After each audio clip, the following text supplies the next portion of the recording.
लेकिन आज रियासत पंजाब में उस वक्त हालात बदलते दिखे जब मुस्लिम समाज ने, मुस्लिम भाईचारे ने बाकायदा किसान आंदोलन की हिमायत की और ज़री इस कृषि बिल के ख़िलाफ़ ज़ोरदार तरीके से नारेबाजी की।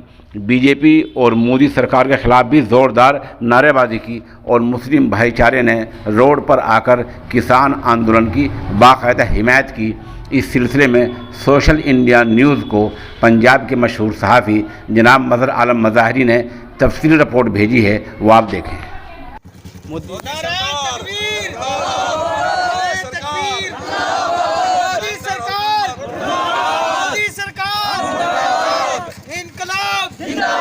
मोदी सरकार तेरी तानाशाही नहीं चलेगी।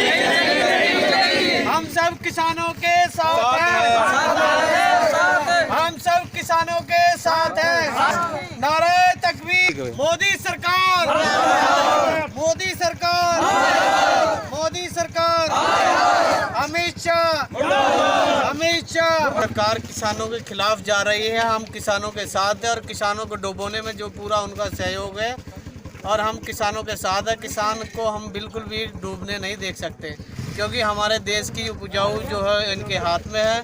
और जैसे जैसे ये मोदी सरकार हर एक के साथ खिलाफात कर रही है, ऐसे ही अच्छी नहीं है। या तो इस बिल को वापस लें, हम पूरी तरह से किसानों के साथ। मुजाहरा कर रहे हैं, क्या मकसद है इसका? आज का मुजाहरा जो किसानों के खिलाफ जो बिल पास हुआ पार्लियामेंट में, उसको मोदी सरकार वापस ले और किसानों के साथ इंसाफ करे। हम किसानों के साथ इंसाफ के लिए खड़े हैं। शुक्रिया।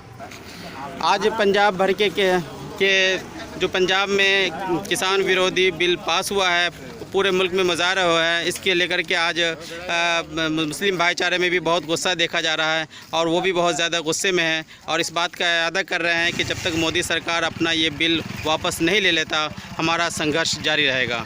शुक्रिया।